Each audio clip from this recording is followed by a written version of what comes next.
বন্ধুরা কেমন আছেন সবাই? খুব সকালবেলা চলে এসেছি বেনারসের দশাশ্বমেধ ঘাট।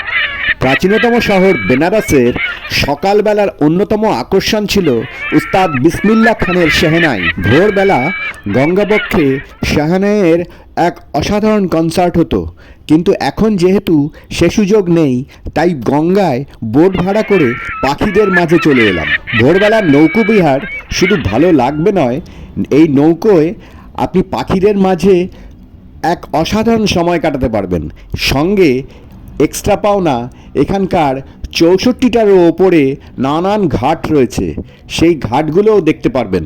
এখানে যেহেতু পাখিগুলোকে কেউ বিরক্ত করে না, তাই পাখিরা এখানে যেন মানুষের বন্ধু হয়ে গেছে।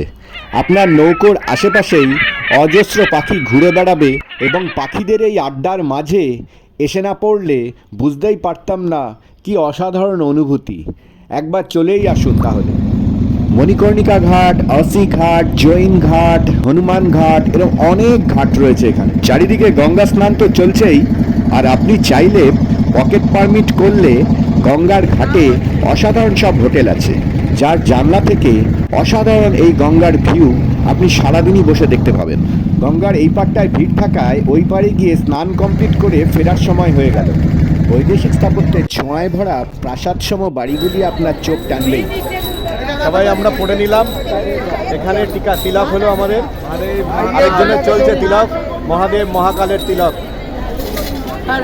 হর হর মহাদেব, হর হর মহাদেব, হর হর মহাদেব। আমাদের দশাশ্বমেধ ঘাটে স্নান হয়ে গেল কমপ্লিট। এবার আমরা পরবর্তী আকর্ষণের দিকে যাব। দশাশ্বমেধ ঘাটে আমাদের স্নান কমপ্লিট। হর হর মহাদেব।